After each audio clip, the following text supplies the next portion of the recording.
2, 1.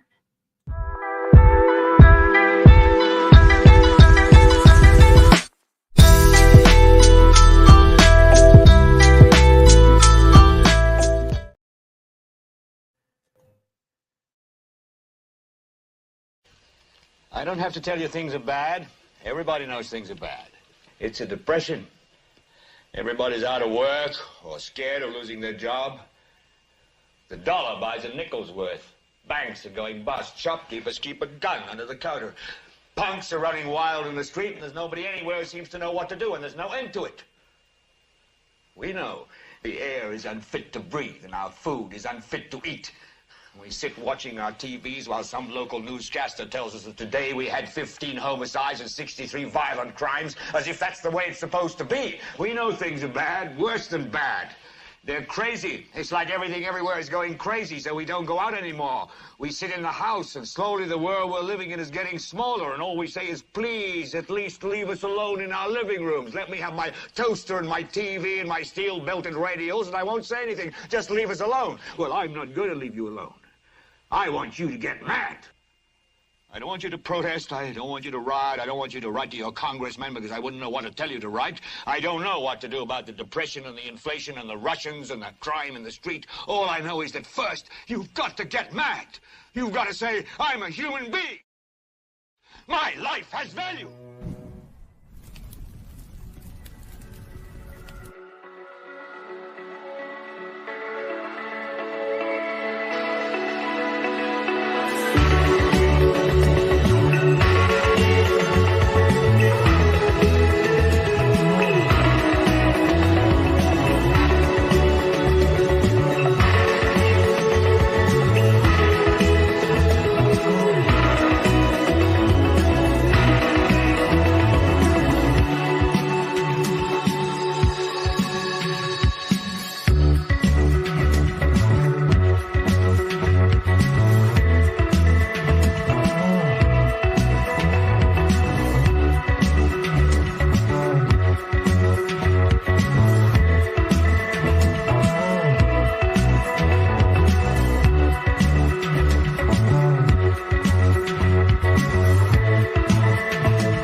Good morning, good afternoon, good evening, everybody, and welcome to Global Watchman News. My name's Lori Swan. I hope you guys are all doing well.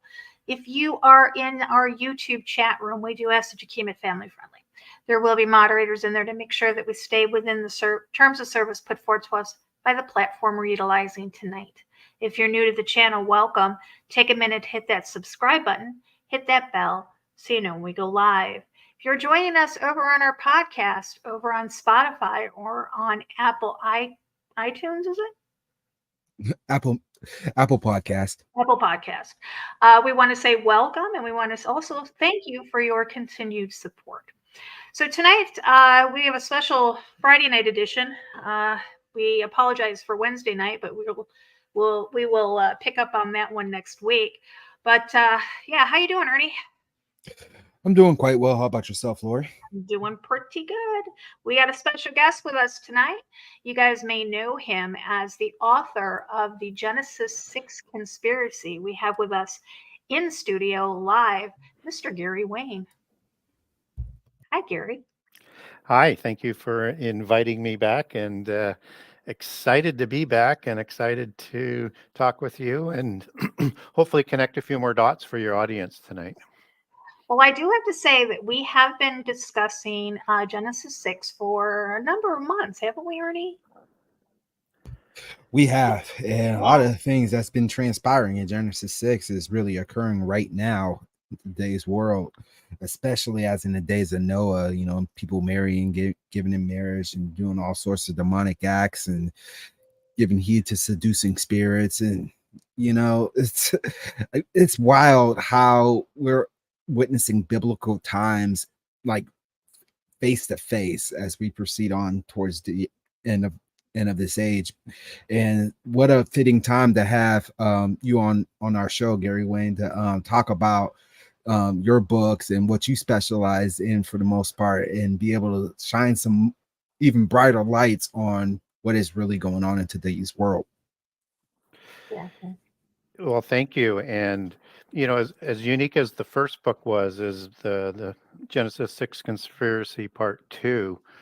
When it is released, I think is going to be very, very helpful to members of your audience, and hopefully, all around the world. So there's a lot more to Genesis 6 than what most people sort of think. But book 2 is specifically directed at Christians who want to go deeper into the Bible than they've ever gone before. So this book does that, and it's going to connect Genesis 6 with end time prophecy, unlike any other book that's out there. And it's also going to lay down using those terms out of prehistory, identifying those terms, explaining those terms, how it was used in prehistory and history, and how that gives you the context for end time prophecy.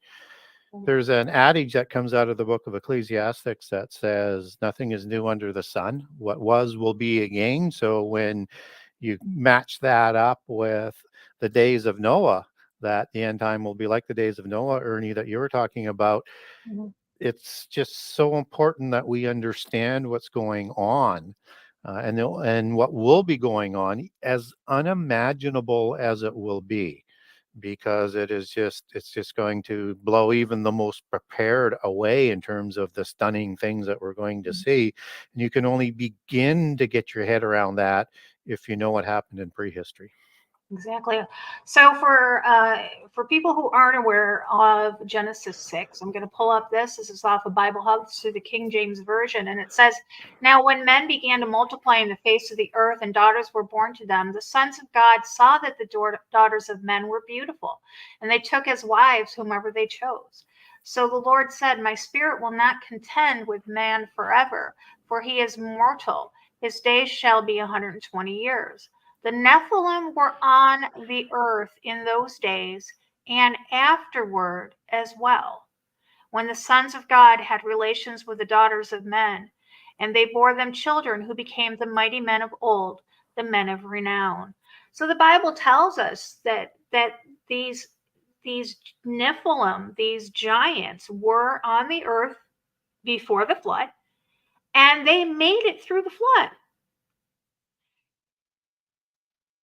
How did they make it through the flood?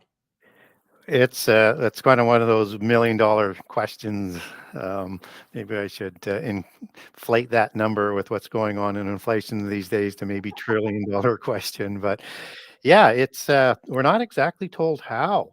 What we are told in that passage is that the sons of God went to the daughters of humans and then did so again. And I would deduce from that wording is that not only did they do it with an initial incursion before the flood, but probably several times before the flood. And one would also infer that perhaps they did it again after the flood as one of the possible ways. And it's my favored position is second incursion, but because we don't have a Genesis 6:4 verse after the flood, we only get the descriptions within the Bible of these giants after the flood. And there's many more giants after the flood that are named in different tribes and than most people realize. It's actually a very, very large list, and it had a huge effect on prehistory. So the other ways that you could find a way to have them showing up after the flood, other than having what I would call a second incursion, would be somehow to survive the flood. And so That means that they either did that on an ark, like say in the Epic of Gilgamesh, where you had Utnapishtim as the Sumerian Noah, except that he's 2/3 God and 1/3 human, just as Gilgamesh is. And Gilgamesh and Enkidu are created after the flood, so they're post-diluvian, as in a second incursion type of giant. And you have a survival story on an ark where the details are similar on the macro level, but completely different on the micro level.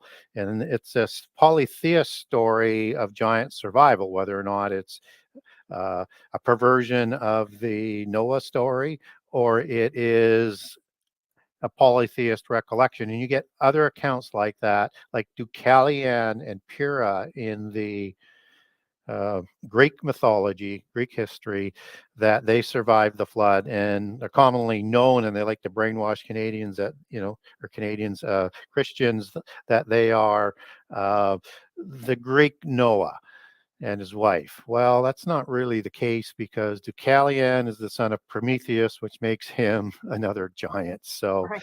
it's another giant story.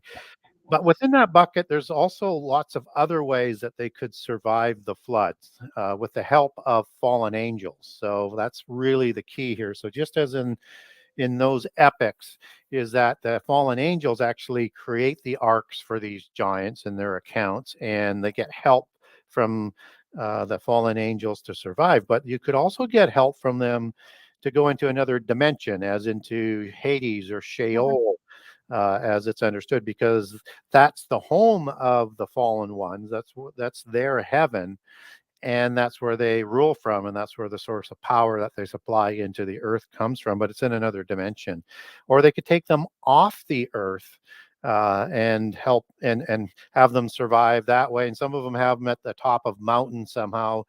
But there's a lot of different ways. So you could make a case for it that way. You can also go back biblically to Genesis 6 and Genesis 7, where it says that God was going to destroy everything on the earth that he created. Well, he didn't create the giants, that Right. sons of God. So you could make a legal argument biblically. I think second incursion fits better, but you could certainly make with those two passages a legal argument.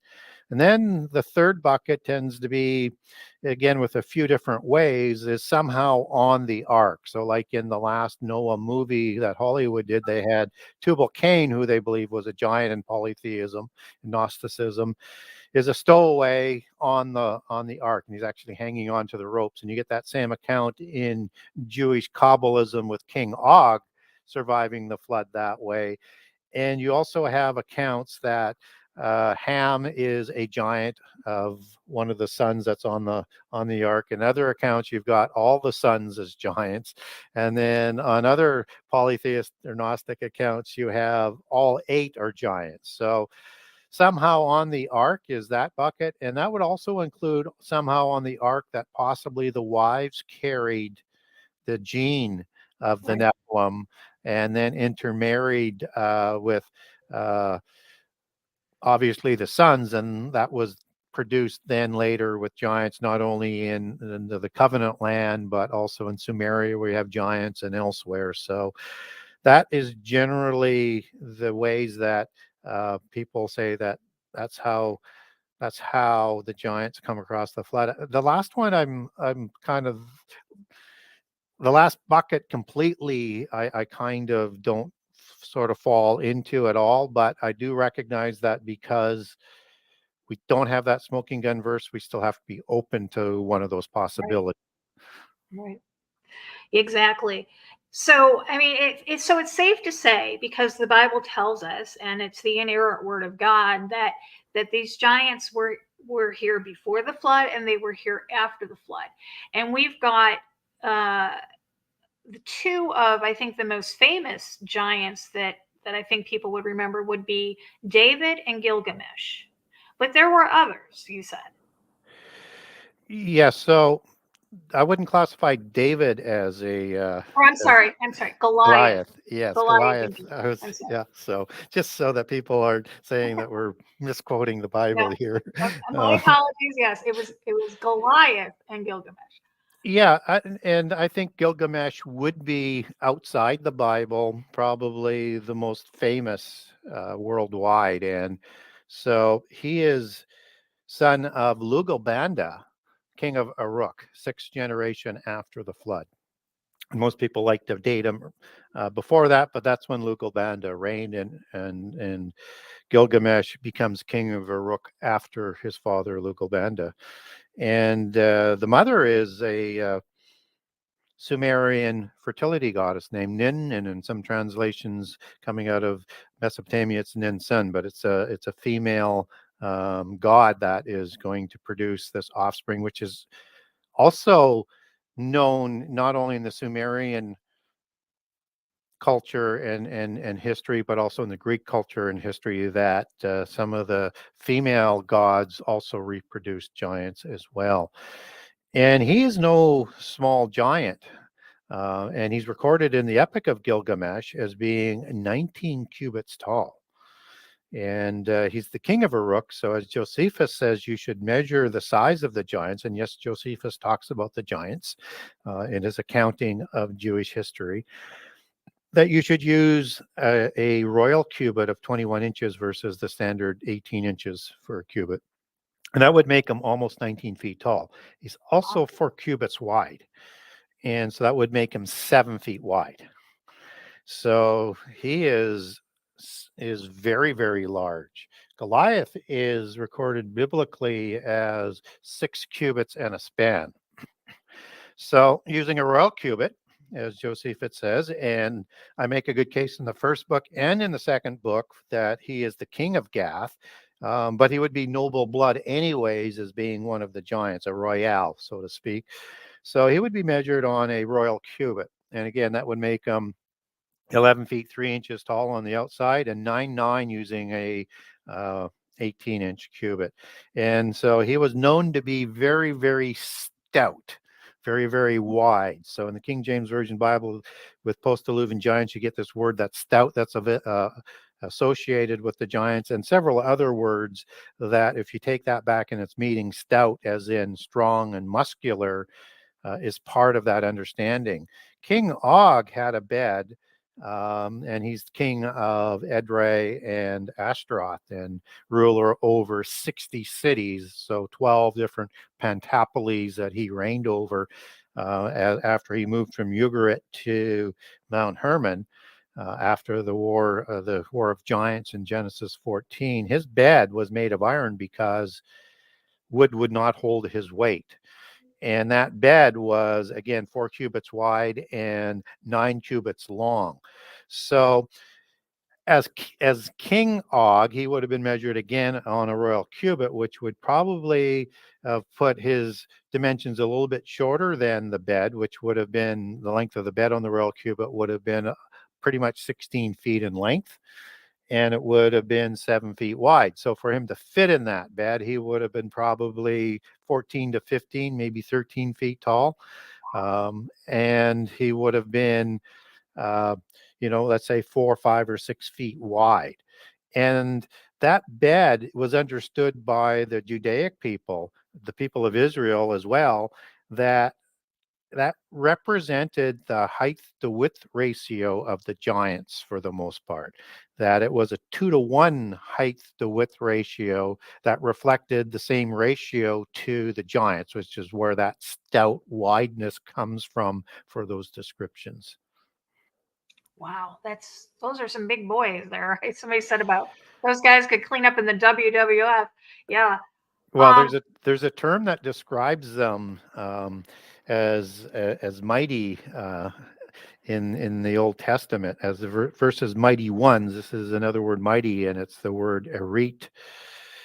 And I'm sorry, it's atam, not erit, but atam and atsum. And so that word means to do with the hands and the bone crushing ability. And so they had the ability to crush humans' bones in their bare hands. And we're told in scripture that, humans were the size of grasshoppers to somebody. Yeah, well, that's the comparative that was used in Numbers 13:33. And that's the embellished part of the report by the terrified scouts versus Joshua and Caleb.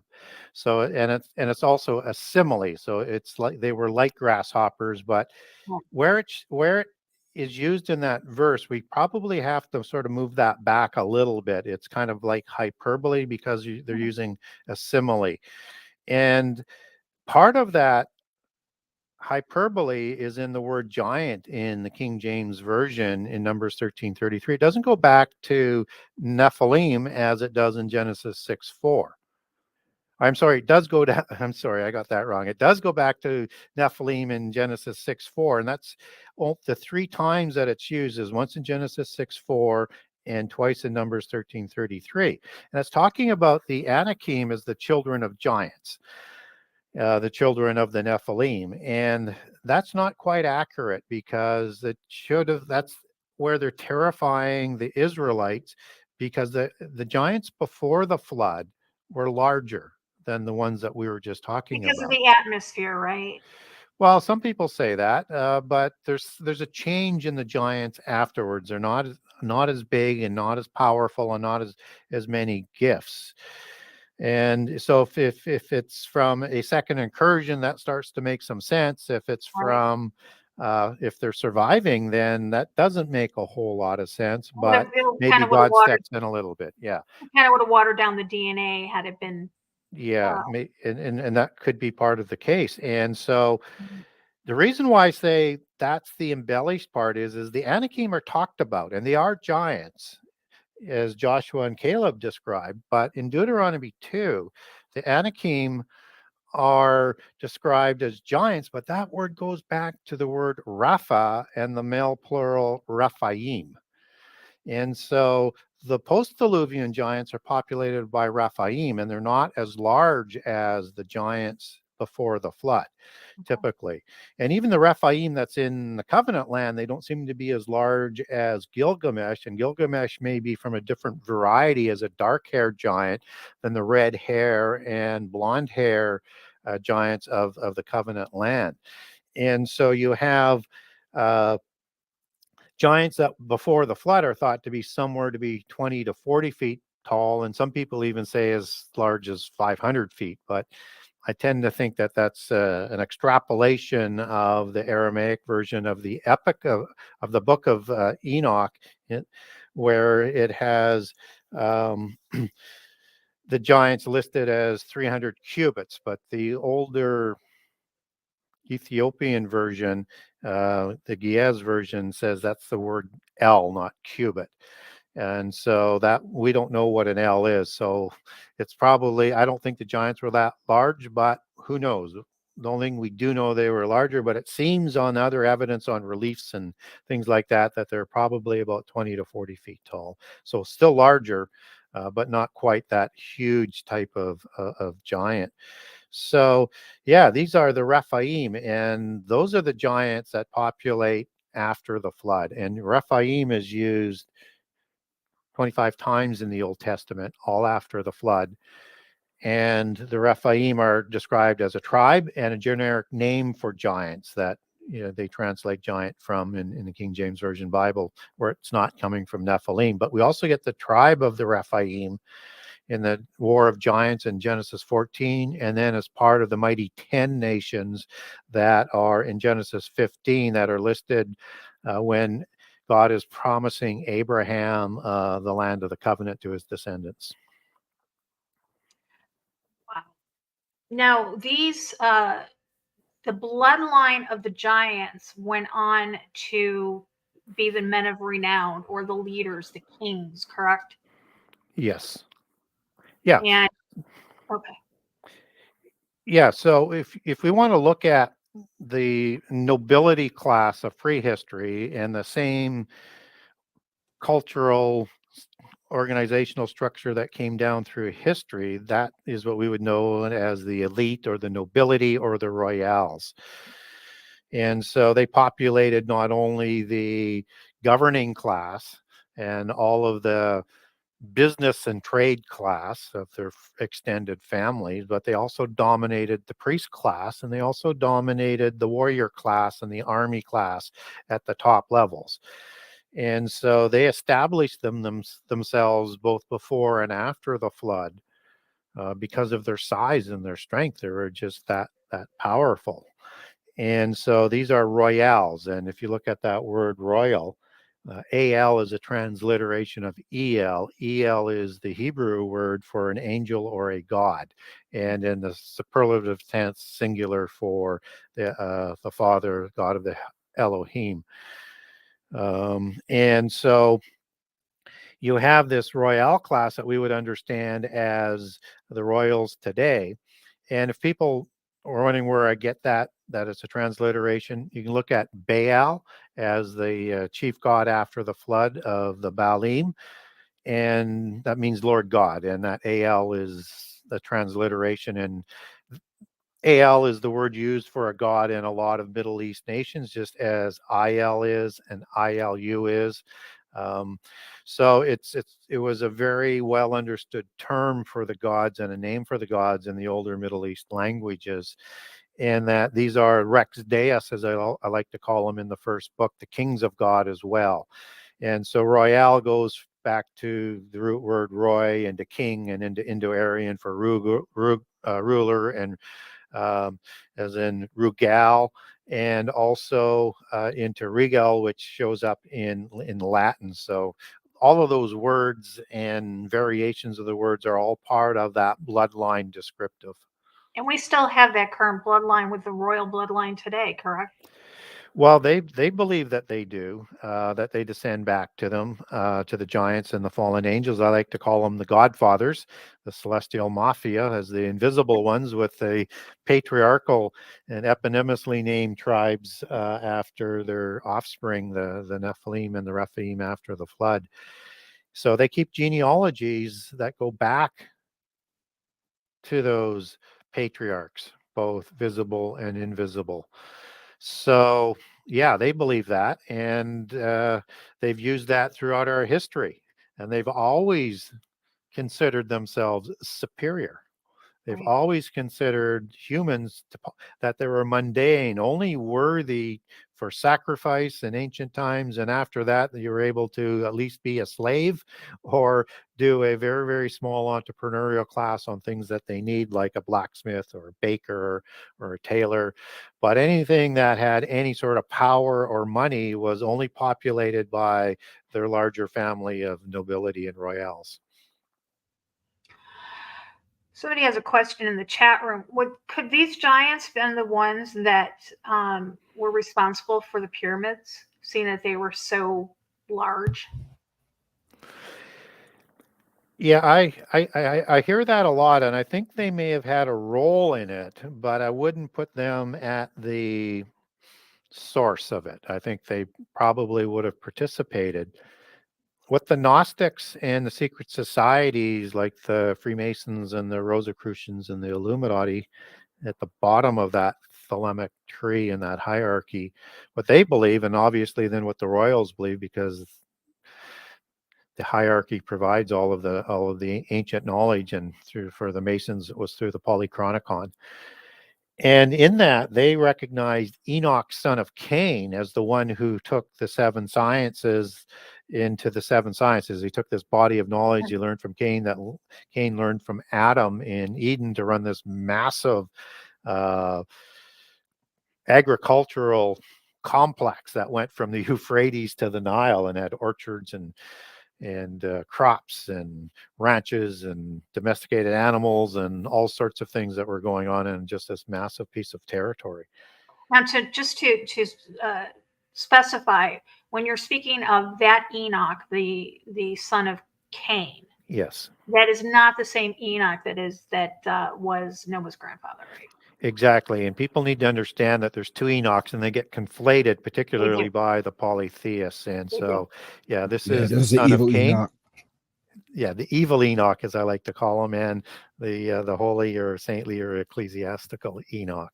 Yeah, because Cain's son Enoch, that's where the Enochian magic comes from. That's where that Yes. whole when people, I think I don't think people realize that there was two Enochs. I think when they No, hear they don't. they automatically assume one or the other.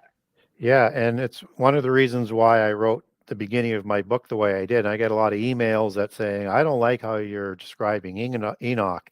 And I send an email back to them that'll say something like, don't worry, read on, it'll self-explain itself, just be patient. And I want to drive that point home. There's two different Enochs, Right. and how they've been conflated. And so we need to separate that out. And so this is the knowledge that Enoch develops into the 7 sacred sciences that we know as the 7 liberal arts today, that's designed to lead people away from God, that doesn't give God credit for anything, that degrades God and honors the pantheon of gods that Cain and Enoch worship, of the Cainite line. And this knowledge merges with the angelic knowledge that takes it to a whole new level, that permits the building of the pyramids. And the Gnostics and the Freemasons and Rosicrucians believe it's Enoch's knowledge that is used to build the pyramids, and it's angelic technology that he learns from the angels. And so they're the true source of the knowledge. They just are applying it, and they use that to worship their gods with as part of the worship. And so when you start to understand that the pyramids were angelic technology, that starts to really open up your minds to what else were they doing with the pyramids. But that's a bit of another rabbit hole. But this is the same knowledge that produces Enochian mysticism, to hold this knowledge and to keep it away from the Sethites, who they didn't believe were worthy to learn it. And out of that comes the secret societies through the mystery schools, where they're teaching this knowledge and religion to the elite. And this is the root religion that crosses the flood at Babel, that gets passed on to Nimrod, according to the same sources, the Gnostics and the secret society adepts. And that this knowledge is used to build Babel Tower. And this is the source of the word for Babylon, as Hebrew Babylon goes back to Babel. And just as Babylon in the end time, the universal religion, is one aspect of Babylon, it roots back to the word Babel. So it's that Babel religion that controls the sciences, always has, always will, until the end time is over, and that is going to be reimposed on us in the end time. Right. So, okay. So I just wanted to make sure that we specified the difference between the two Enochs. So Cain's son Enoch, that's the whole secret societies, mystery schools, Enochian magic, Freemasonry, secret societies, all that. And then the other Enoch was, the book of Enoch, where we read about the Watchers, and he tells us about the giants, and essentially. He gives us that information, because we're going to need it in the end times, right? Well, and there's also prophecy in the book of Enoch, and it lines up perfectly with the Bible. Now, some people say that part was written after the New Testament was written, maybe not, but First Enoch runs very, very well with the Old and the New Testament. And there's some corruptions that are in there, small corruptions. I have a document on that if people want to know what the differences are. It doesn't really change the story. It's just that I think there's some markers that were put in by some of the translators. So yeah, it's one of those books where it just sort of works as a good parallel book. I like to measure everything against what the Bible says as the source. So where it varies, you should be aware of that. But like I say, it's a very good book. And you actually get a reference to the book of Enoch in the book of Jude. So we know there was a legitimate uncorrupted book at one point in time, but the problem is we only have pieces of a manuscript in Hebrew. The rest are in different languages. You're going to find it in Ge'ez, you're going to find it in Aramaic, you're going to find it in Greek, and then you're also going to find it in some Slavic languages as well. Wow. Now, I do have a question too. It's kind of building off the question about the building of the pyramids. Sure you're aware of the Tartarian Empire and all of those beautiful structures and very detail oriented carvings and rudimentary structures being formed there. Obviously, during those times, man cannot just form them by hands. Um, do you think the giants that were left over after the flood could have an influence on those types of designs, or do you think it was some other divine influence on the creation of those types of structures that we actually see today?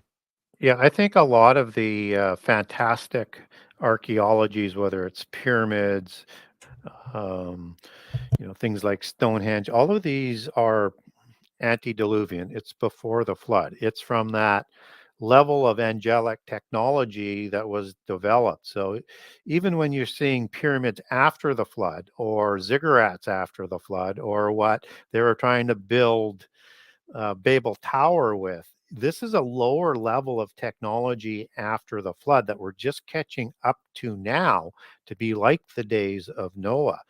So when I look at the Tartarian mythos with that sort of table being set, I look at that as two parts. One is an antediluvian empire, and one is a post-diluvian empire, one before, one after the flood. And so you have Tartarian as being a very powerful after the flood empire as well, but not building to the same sort of level. So in that mythos, you have giants who escaped Tartarus. Um, Out of which was a prison for the giants and some of the lower gods in Greek mythology, and they escape after the flood in that mythology. These giants are the Scythians, and they escape in that northern part of the Middle East and Asia Minor, and then start to expand around the world. The Scythians are very similar to the Rephaim, and so I think whether or not you believe that would be possibly how they survived, or it's actually just the giants that are recreated after the flood, which I tend to lean towards, are picking up where their ancestors or the antediluvian civilization left off. So you have that name of the Tartars, that was part of the Assyrian Beast Empire. You have that as a title. You have the Tartars of Ukraine, which were Scythians and were the original settlers of the Ukraine and produced the original czars downstream in generations. That was started with the Putyanan dynasty and the Uruk dynasty, as they're also known. They also went to Mongolia, and Mongolians were described the same as the Scythians, and all of these peoples had the same skills with chariots and horses and things after the flood as the Scythians did. And part of Russia is Russia is an extension of that Kievan empire. So, and then you have other branches of the Scythians that are settling in and around. So you have to be careful when you're talking about Tartaria, as my advice goes, to separate where the flood fits in. Otherwise, you're going to get things conflated and you're going to get contradictions, and you won't be able to really say, well, how did that happen that way? It doesn't make sense with this. But if you understand that before the flood, there was a set of gods that created the Nephilim, and after the flood, you have a set of gods that created the Rephaim, and that the first parent gods went to the abyss and the flood wiped them out. I'm thinking all, but let's say all but a few, just to leave that crack open, is that the bulk of the civilization is going to revolve around after the flood with the offspring gods like Zeus versus Kronos, a parent god, or Baal, son of El, or Anki and Enlil, son of Anu, just to do some of the pantheons. And they all produced giants after the flood. And Gilgamesh, as I said, was as a second creation. In the Enoch book of giants, he's named as a giant before the flood. So you also have giants that have names both before and after the flood, but they're different giants based on the records that we get. And so you have to be careful of that. So you have to understand offspring gods rule after the flood, parent gods rule before the flood, and you have to know which are the offspring gods and the parent gods, so that you know what giants are being talked about. So a classic example to explain that is the Ugaritic text, and I'll wind this up fairly quickly because I know I've been on a pretty long rabbit trail here. No, carry on. So Baal and Ashtaroth are gods of Ugarit, same gods that King Og worshipped as the last of the Rephaim, the last of the giants after the flood. And Ugarit is derived from, and I cover this off in the new book, it derived from two words, Ug and Arit. And Arit means terrible. And as in Ezekiel 32, when it has the terrible ones, or the terrible ones in Isaiah 14, that would be the Eritim. And Ug and Ugarit is the transliteration of Og. Og would be spelled O-W-G in Hebrew, and in its root word meaning round or stout, because he was Rephaim and was a 2-to-1 height to width ratio, so very stout, muscularly stout. That would have been UWG, and in vowelless Hebrew, in the Old Hebrew, or vowelless Semitic, would have been UG, and it would have been the city Kiriath, which is the city. You would call it Kiriath Ug Arit, city of Og the Terrible. And he moves over to Mount Hermon to rule over the Amorites after Genesis 14. In the Ugaritic text, the Rephaim, the root word in the original Semitic, and in the Ugaritic text is RPM, transliterated as Rapiu and Rapiyum. And these are the offspring of Baal and Ashtaroth, as they're having relationships with human females to create the giants after the flood. And when they're doing the fertility rituals there, they are trying to bring back Baal and Ashtaroth because they're no longer ruling from the earth, and they want them to come back. The reason why they're not there is they went to the abyss prison, the pit prison, for the same reasons their parents did, by violating the laws of corruption after the flood. And they are the progenitors of the Rephaim.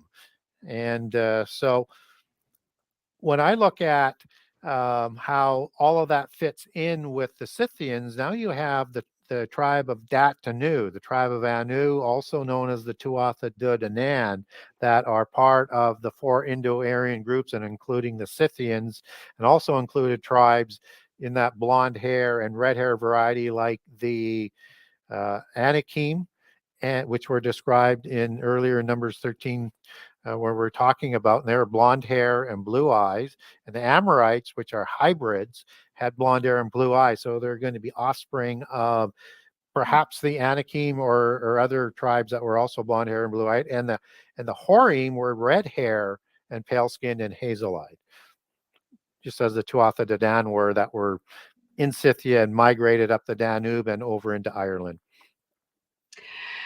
You mentioned Mount Hermon.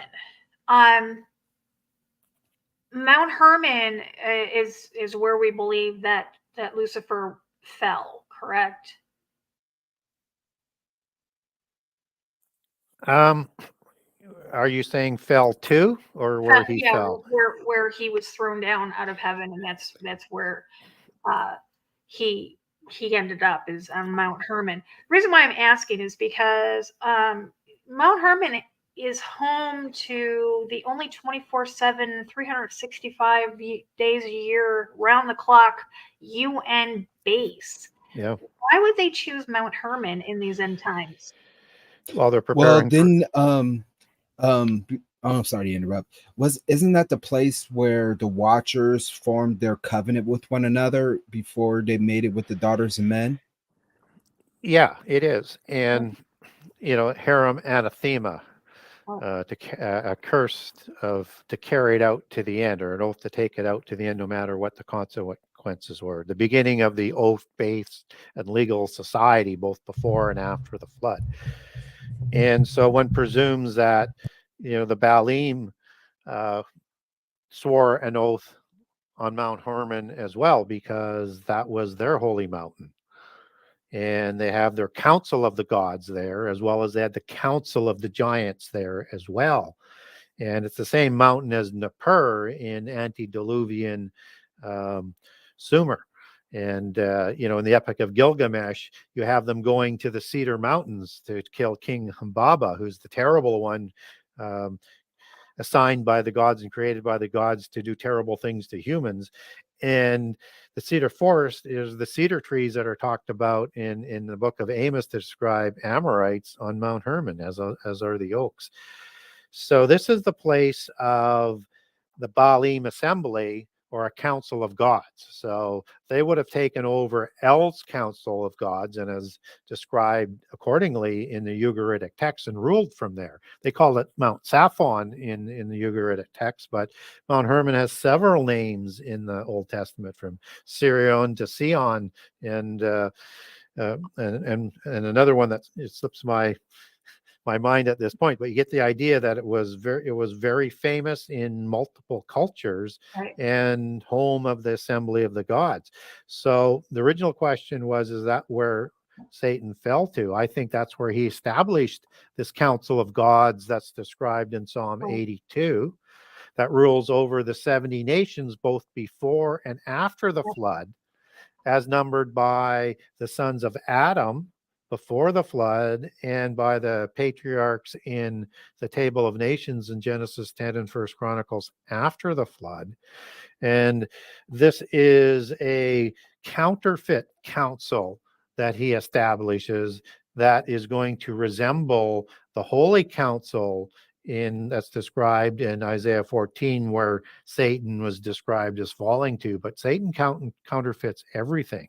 Right. And so, yeah, this is that same council that the Baalim ruled from, and it's the same ideology that occurs in all cultures around the world. There's like 7 holy mountains, so there may have been 7 of the wandering stars that may have had a holy mountain all around the world, but it's still the same pantheon in each of those cultures. Right. And then you have the lower gods. It's set up like the host of heaven, like Saba, an army which has rank and order. So even when Baal and Ashtaroth end up going to the pit prison, then other angels would move up. I don't think it's any coincidence that Mount Hermon's located on the 33rd degree parallel as well. No coincidence. And and what they're doing there is they're overseeing the Golan Heights. It's strategically the most important piece there. And this is going to be Mount Sion, that is thought of in occult organizations as in the Priory of Sion, that they're going to use as a sort of double entendre in the end time. And so their Mount Sion isn't Zion as it is in Jerusalem, but they're going to conflate those two in the end time. Does Mount Hermon overlook the Valley of Megiddo? No, it doesn't. Doesn't. Okay, I'm trying it to. Doesn't. But it's close. But it's not. I thought it was. Yeah, I mean, I thought, because I know that you can see Mount Hermon. Yep. From Israel. Right? Yeah, it's the tallest mountain in the region, right? Yeah. So it would be seen for quite a distance. So you can use Megiddo as a allegory for what's going to happen at Armageddon, right? But Megiddo doesn't have a mountain. Right. It's flat. It's just flat. Base. It's a base. Yeah. And Armageddon is as we're told, is Har and Mount and Megiddo. You can get there allegorically, but there's more meanings to it. I cover this in detail in the new book, by the way.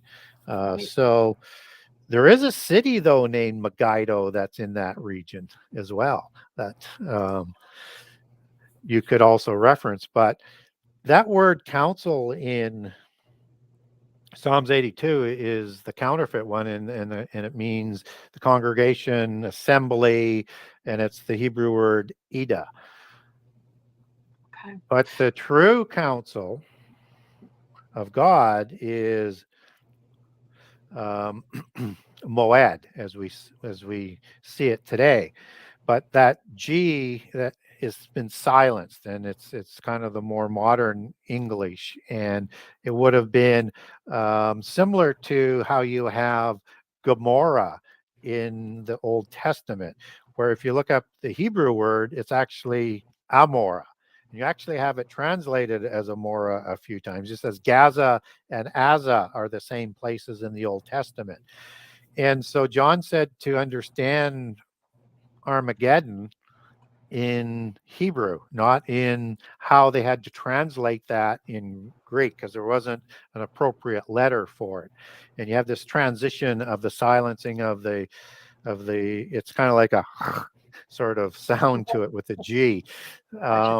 And so that if you put that letter back in the whole Hebrew, that would get you to Moged. So now you would have Mount Mogeddo, as it would be understood as Megiddo.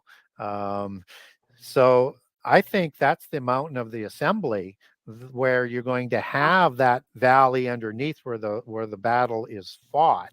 And there's a lot of detail to how you get there on this, and I know Dr. Heiser touched on it in the same sort of aspect, but I'll overlay in the new book a whole bunch of more details that support that.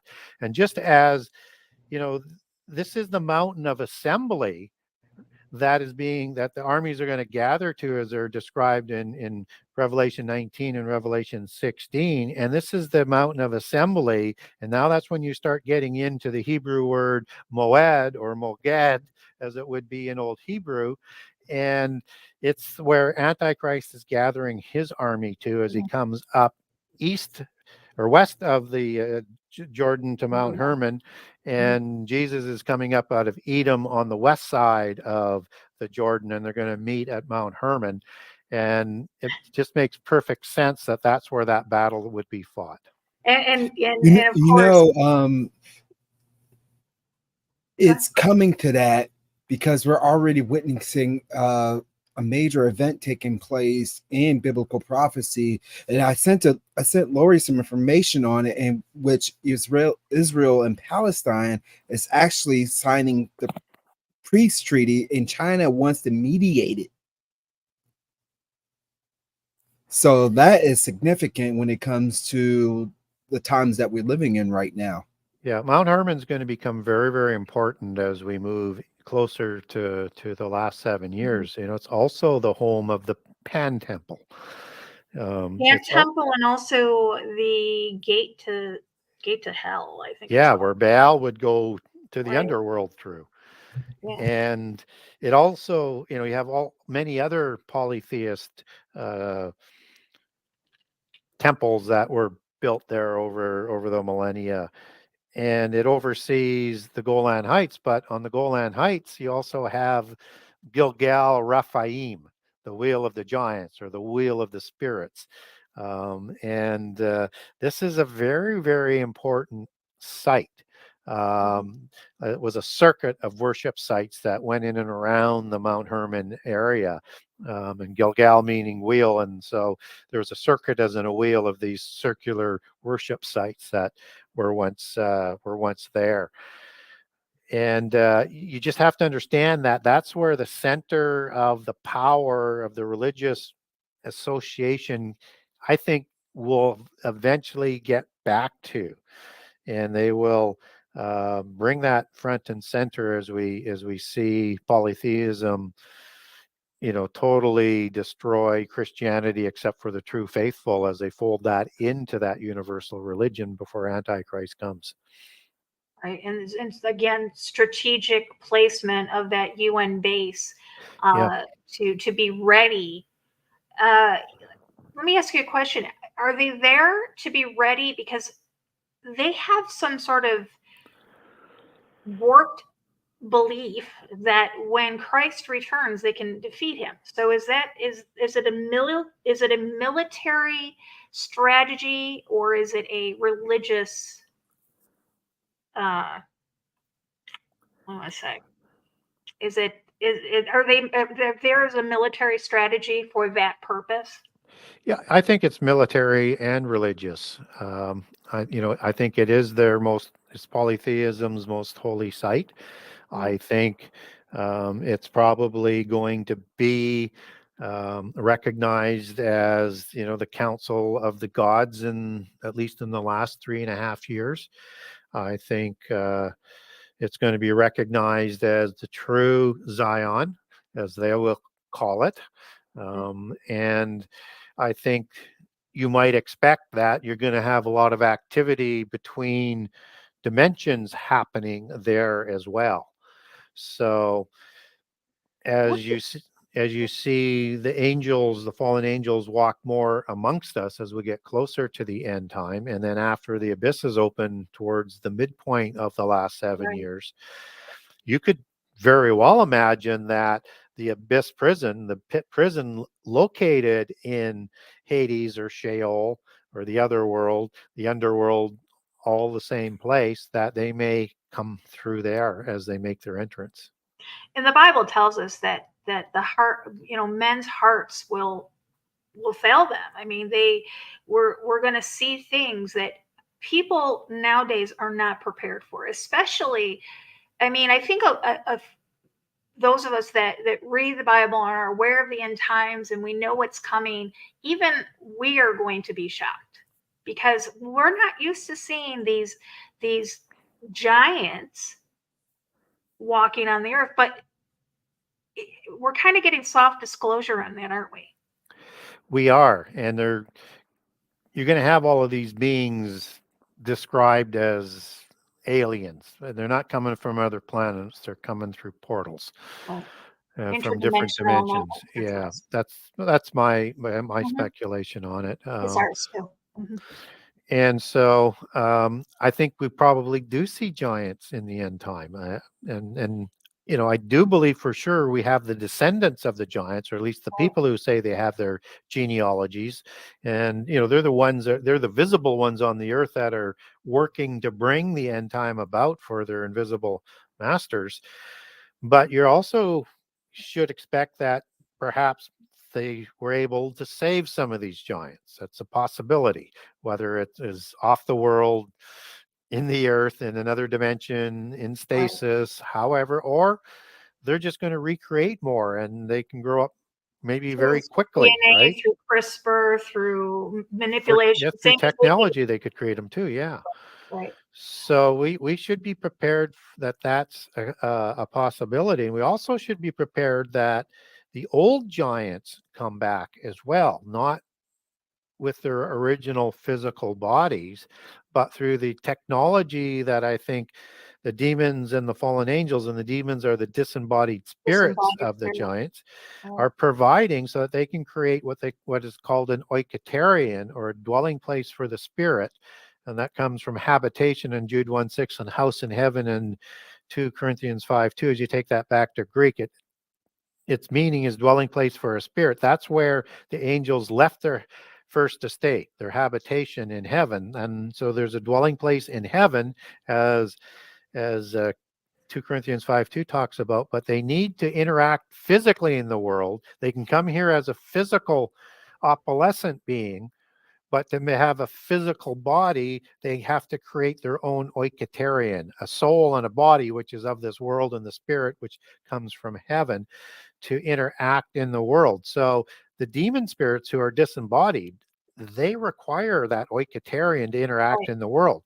So you're going to see them interact in a variety of Oikotarians, including like clone bodies or transhumanism like bodies that they'll just take over, but also expect that they'll inhabit technology, as they call algorithms, the daemon, using their terms. They like to in their jargon, they call these invisible algorithms daemons, and that they live in behind, and they control all the other algorithms. And that when you have the image of the beast, this thing's going to speak and come to life. I think that's going to be an Old Testament King James Version word called teraphim.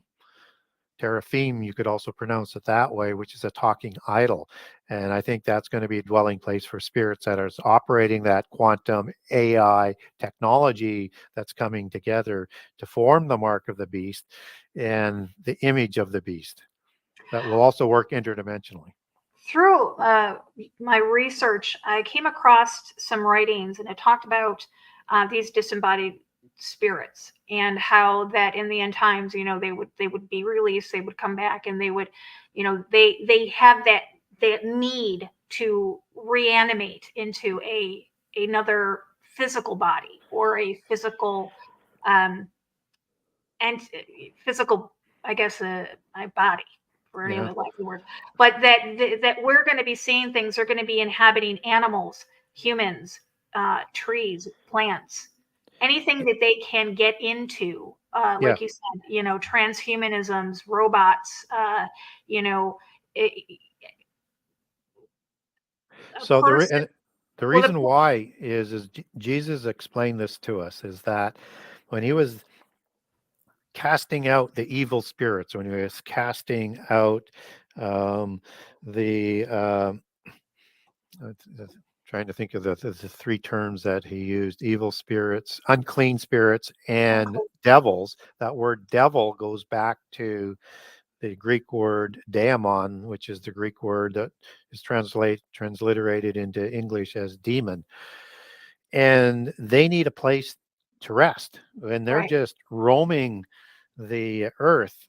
They're like in a dry place, and they're thirsty and they're tired, and they need to inhabit a Funny you soul should and a say that. body. Yeah. I just brought this up. This is one of the things that I go back to. And it says, the bottomless pit is not hell or Hades, the place of abode in the spirits of wicked men and women until the resurrection of the wicked dead. It goes on talking about Tartarus, prison of the house of fallen angels. It gives, scripture, and it's talking about, but it's a place of confinement of demons who are not Satan's angels, but a class of disembodied spirits, supposed by many to be disembodied spirits of the inhabitants of the pre-Adamic earth. And it goes on talking about how these unclean spirits or demons is gone out of man. He, the demon, walketh through dry places, you just said that, seeketh rest and findeth none. Then he saith, I will return into my house from whence I came out. And when he is come, he findeth empty, swept, and garnished. And it talks about how this is, they're coming out of the abyss. Yeah. And so there are angels that are in the pit prison. And in the occult, there's also ones that are living in outside the pit prison in Sheol, because they made it to be with their gods that are reigning there. So there's three sort of locations of these demons. We don't get that biblically, but it doesn't really matter whether there's two or three locations. Right. Biblically, we do show the worst of the demons in the abyss prison, in the sides of the abyss. It's thought to be this big sort of shaft. And we get that out of Ezekiel 32, where I describe the terrible ones.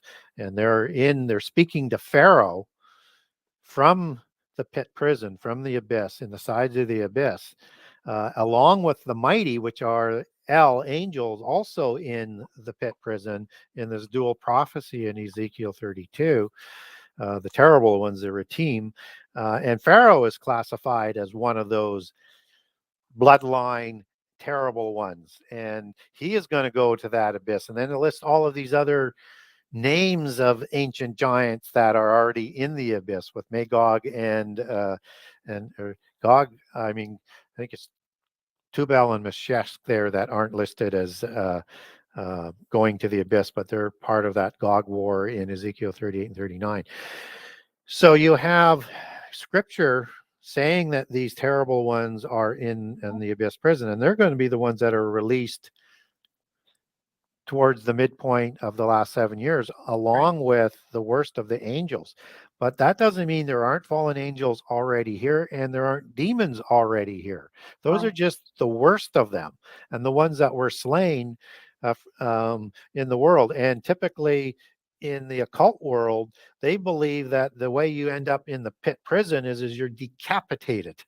And it's the worst death that you can have, because you're not able to navigate your way to be with the gods in death, or you have to wander the earth. So yeah, they're going to need a body. Is that the reasons for the guillotines in Revelation? Yeah, I think so.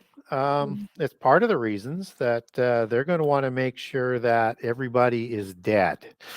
And where that comes from is the understanding of the healing powers that the Rephaim had.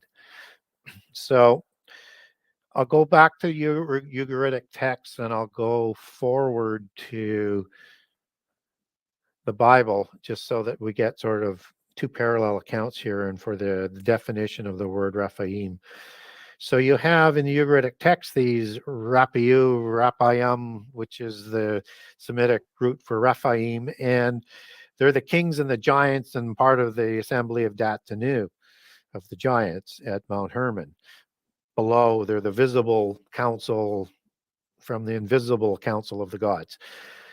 Now, they were known as kings, they were known as warriors, as giants, and as healers, and they could heal both themselves and other people. And there's accounts in the Ugaritic text of them doing this. The thing that they can't heal is a sudden blow where the brain is cut off and they just don't have time to heal themselves. And so in the execration text of Egypt, that's the worst death that you can have, because you can't get to where you want to go in the other world. So, Right.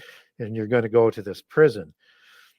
And so the word Rapha, 7495, is the root word for 7496 and 7497. 7497 is the Rapha spelt the same way, is rooted in Rapha. 7495 and 7497 is the word for giant. 7496 is the word for demon, shade, evil spirit, and 7495 means to heal.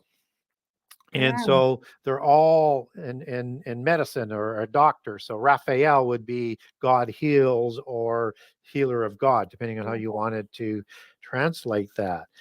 And that they had these healing capabilities. So you just couldn't, kill them in an ordinary way. And that's why David, he had, would have killed any ordinary man with a pebble to the forehead, because they were a lethal weapon. But he went up with to the body, and he took Goliath's sword and took his head. I go through all the decapitations through the Bible in the new book as well. But this is this whole understanding that they had the ability to heal themselves. And so it reminds me, they were very difficult to kill.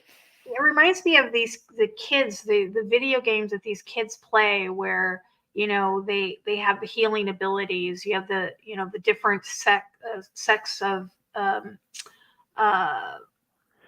well, they're demons. I mean, basically, and they have the healing power. World of Warcraft is a prime example, where you've got your different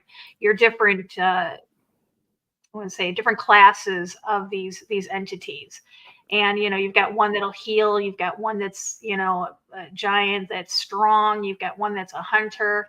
And to me, looking at it with my eyes, it's like they're putting forth these different demons in game form. Yeah, and they're doing different aspects of it. So right. I think what happens, whether it's entertainment and literature or gaming, is they get provided information to keep the ancient genealogies alive, the ancient belief systems alive, and their history alive in this thing. So we're always immersed in it, and it's preparation for what's going to happen in the end time.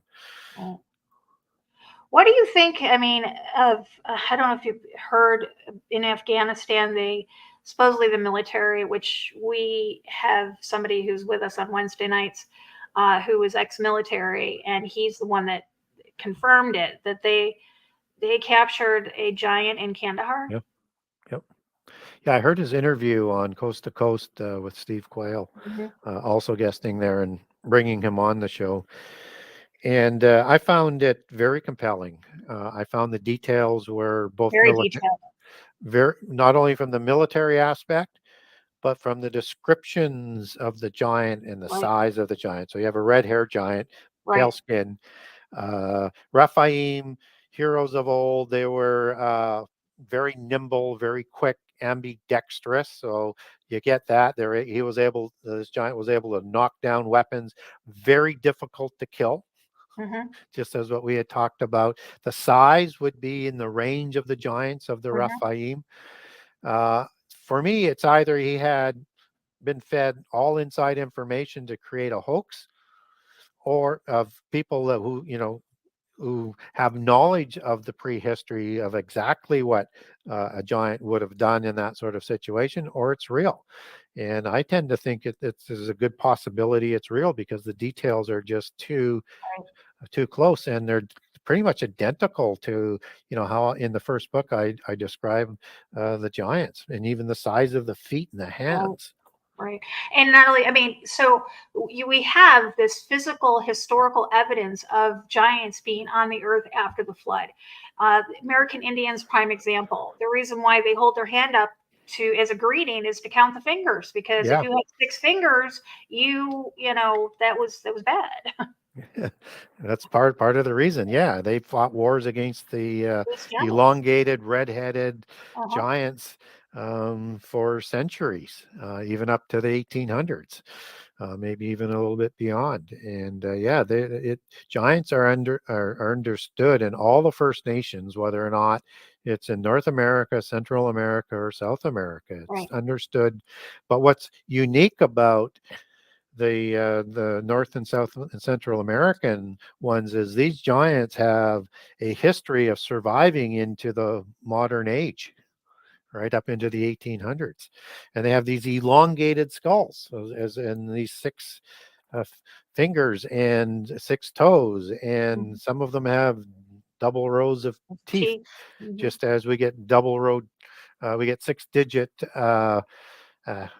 hands and feet described in the book of Josephus, and in the Bible we get one giant described. So there seems to be consistency to all of that. And what's interesting is about those elongated skulls, they're larger than humans.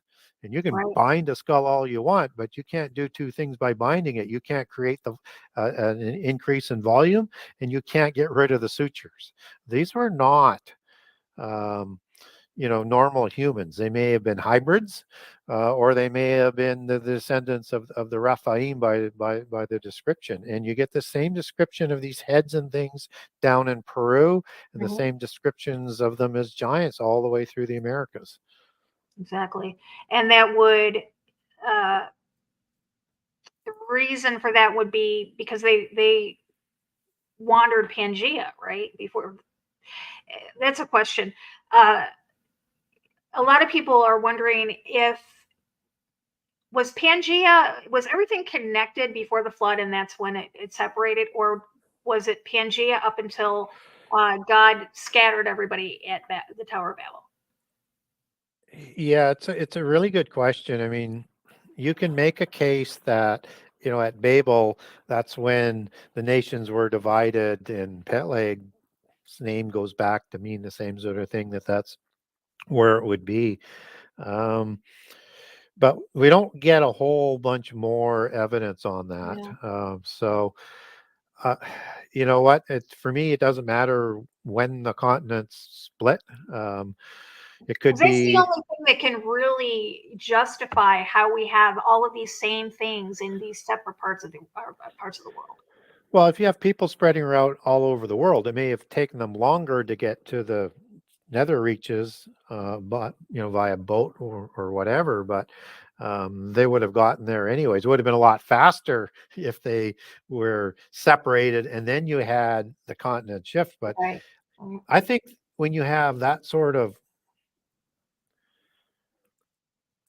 event that's happening of such seismic scale, I don't know how it doesn't, like, you go back almost into another ice age or something, because I mean, you're talking about shifts of continents, and you're talking Right. about a whole bunch of other things that go on beneath the earth to make that happen quickly, as opposed to maybe over time. So, I'm open to the idea of when it could be, before or after the flood, or before that. But for me, Right. Pangea might be more fitting in the occult versions of history. Right. So, okay, so let's we've only got, I can't believe we only have 45 minutes left.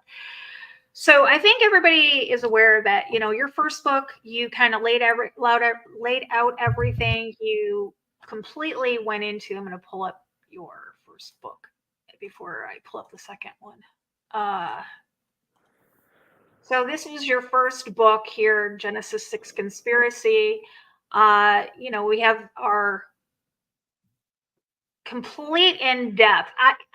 When you told me that you wrote another book, Gary, I didn't know how. Yeah.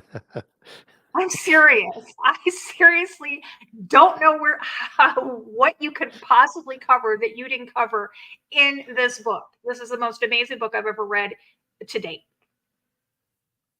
Thank you. next to the Bible, of course. Well, But and I said I would never write a sequel to the Genesis 6 what conspiracy, because I didn't what want to changed be your mind? redundant, right? So What changed your mind? the audience did. What I didn't anticipate was how thirsty the Christian audience was going to be for a book directed at for them, and essentially all from the Bible. And they wanted to learn more about what was in the Bible, even though we talk about a lot of that in the first book. Um, they wanted to go deeper. So the trick of doing that, though, again, is to not to be redundant. So there's some overlap, but you could read both books separately, but one will take you to want to read the other book. So this book isn't redundant. It covers additional information when it only connects information from the first book, where just to sort of bridge some things going on, so that people don't get lost with it. And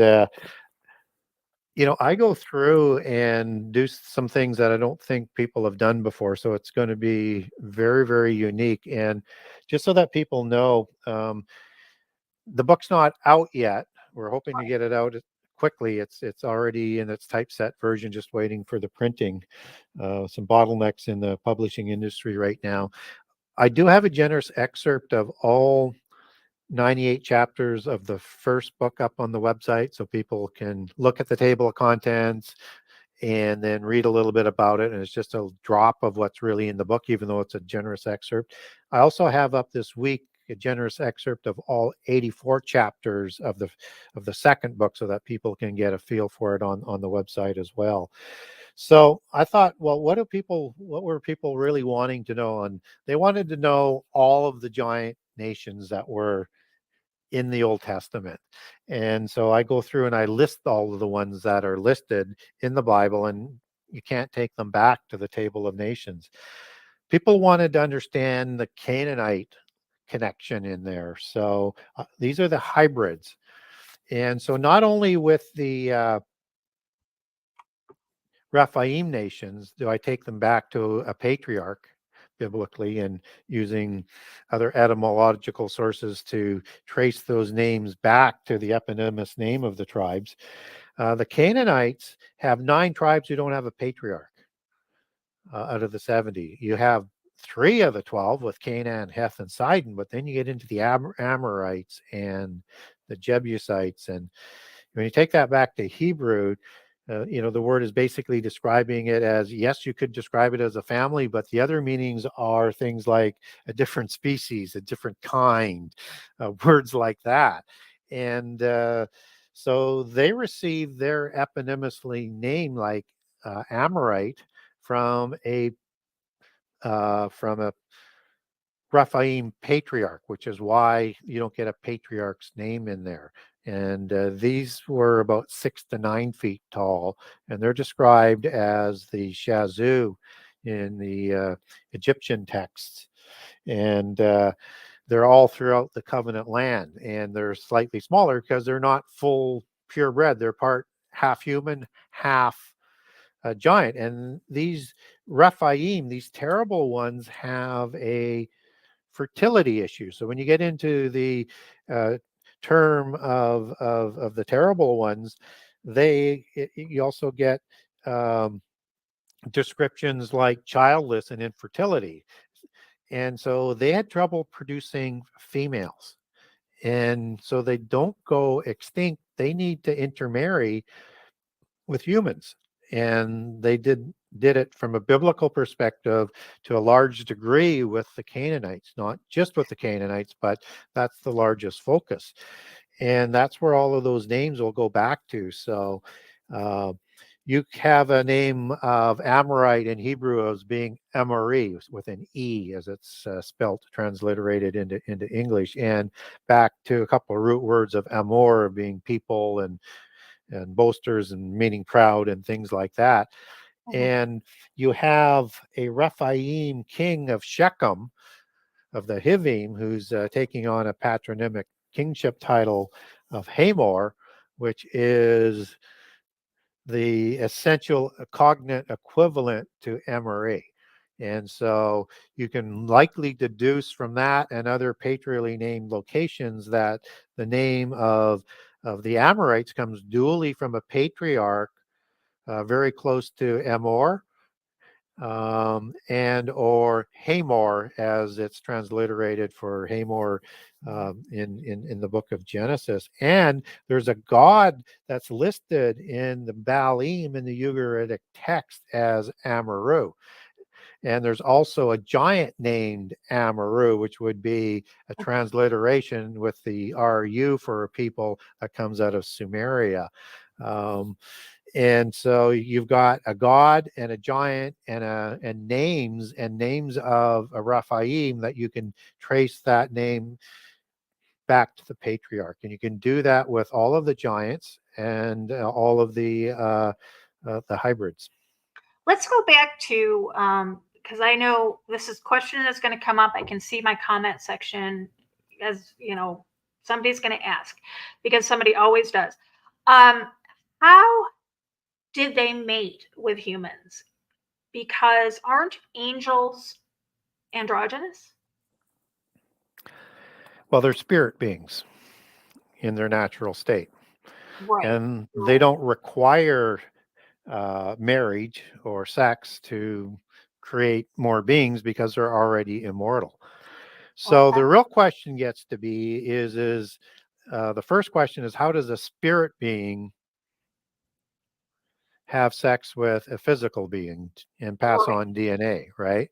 Exactly. And both are resolved by what we were talking about earlier with that Oiketarian. They create their own Oiketarian in the physical world to interact physically, but they're Gotcha. also affected physically when they're in the physical world as well. That's why you get all these stories of some of the terrible things that the gods do. Gotcha. So they create their own body and their own soul, where the soul merges with that spirit, and that they by if by creating the body they create the DNA. And Oh, so shapeshifters or yes, changeling shapeshifters is what you would also call that okay. whole Okay. aspect of it. And that if you can choose a physical body form, you can also choose a gender. So that's how you have a female god in the Old Testament, like Astaroth Right. or the Queen of Heaven, right? So biblically, we know they can do it. We biblically know that they can take a body form because angels show up as humans, not even recognize that angels at first sight by Abraham, but they have a physical body.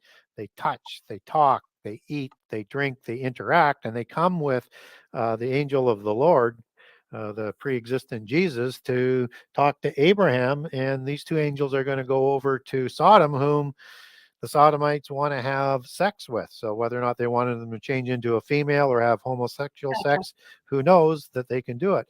And just so those, for the people who say, well, I need always a New Testament backup to that, how we know this can happen. There are some numerous examples, but the most obvious one comes in the book of Hebrews, where it talks about you should be kind to strangers, lest you come upon an angel and you don't recognize them. Right. So they can do this.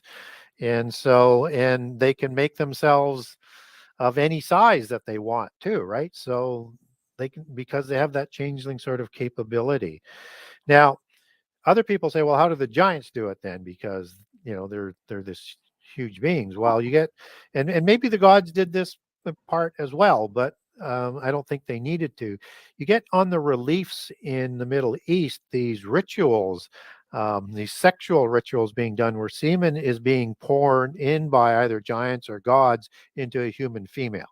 So I think that's what they did, is they just extracted the semen and then poured it in and Artificially did it through inseminated. a sexual ritual. Yeah. Right. Wow. I don't think people are prepared for the return of these entities at all. And I think a lot of people think that they're not going to, I have a lot of people saying, I don't need to know these things because I'm not going to be here. I'm going to be taken out. I'm not going to be, be around. But looking at things that are happening right now, we've got Skinwalker Ranch. We've got shows that are on TV. They're showing us these things. They're telling us that these things exist. Like again, you got the giant of Kandahar. That story was released. Not Ernie. When did that guy have that? It was in Canada, wasn't it? The giant on the mountain. Yes, that happened this year. It was It earlier. was a gentleman from TikTok Yeah. who spotted on a mountain, and what happened was they actually put a base on that mountain, and the guy ended up disappearing. Yeah, he disappeared, but he got a film. He had a video of this, and it was a giant. It kind of looked like again, video games where they have these huge rock looking like golems. They're huge. I mean, this thing was massive.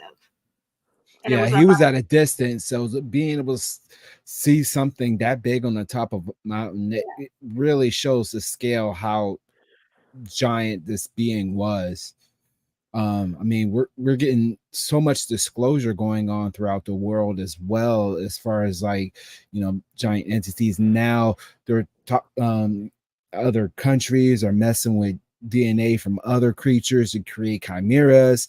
I mean, there's so much stuff going on. Yeah. Yeah, I think things are definitely ramping up. So we need to get prepared, because if we're going to try and help other people, we have to be able to not be panic stricken ourselves no matter what happens, and we have to be able to explain to them what's going on. Whether or not everybody buys it or not, we need to reach as many people as we can and help them and plant seeds when you start to see some of these things. But even with a lot of the seeds that I planted with a lot of people, even though they're starting to see all these things that you've been talking about that are happening, many don't want to recognize it. They just, they'll probably take the easy route, what seems to be the easy route, and just go with the flow. Well, it's those people that has a wool pulled over our eyes, and the Bible talks about that. It's those people that God will instill a strong delusion in their eyes. So not only will they not see what's coming, but they'd be willing to accept, the mark of the beast and see that Antichrist is their God and their savior. And that's alarming, because scripture tells us that, even the elect can be deceived by the schemes of the enemy. And it's just sad that we have to go through that. Yeah, and a lot of people, and I hope for the same, is we won't have to go through a lot of this, but we're also told biblically that we should prepare for tribulation. So I would say that, without going into a lot of detail, but I would say that we should prepare for going through these hard times. and that, if the rapture that a lot of people are relying on to happen before the worst of this happens, that may not happen when you think it is, if you're part of the pre-trib belief system. So pray for that, but prepare for the tribulation that's likely. That's what I always say. Hope for the best and prepare for the worst. Yeah. I would much rather be prepared for the tribulation and surprised by the rapture than prepared for a rapture and surprised by tribulation. Well, and if rapture doesn't come when people expect it, it'll shake the faith of a lot of those people. Absolutely it will. So that's the other thing. So we need to educate people more and have them, dig into things. And so I think that we're going to see tribulation even before the last 7 years. How close? Well, the Bible talks about, that when things were prophesied was going to happen, but not really in scripture, and people just come after God when it doesn't happen. They're gonna yell out to God, "How come you didn't come? Yeah. Why are we going through this?"